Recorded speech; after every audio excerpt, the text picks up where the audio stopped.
nyatet amal urang ama kejeng kudu dibeja-beja. Maka jalma nu ikhlas teu hayang dihargaan batur, teu ngarep dihormat batur, teu ngarep diajian batur, tapi dirina bakal mampu ngahargaan batur, dirina mampu ngajian batur, dirina mampu ngahormat batur, tapi dirina moal pernah ngarep-ngarep diajian batur. Inilah ikhlas. Mangga lakukeun ku ibu. Ibu barang bereka tetangga ulah ngarep tetangga barang bereka ibu, tah eta ikhlas.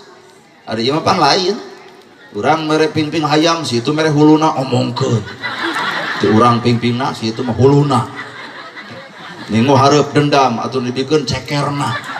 Atuh situ dendam dibikeun buluna. Atuh ibu ge dendam dibikeun ti kotokna, geus kacau. Makna ikhlas mah toong Kangjeng Nabi Muhammad. Di juru kota Mekah aya Yahudi anu lolong. Kangjeng Nabi tiap subuh menta katuangan ka Aisyah, ya Aisyah aya tuangan aya ya Rasul kanggo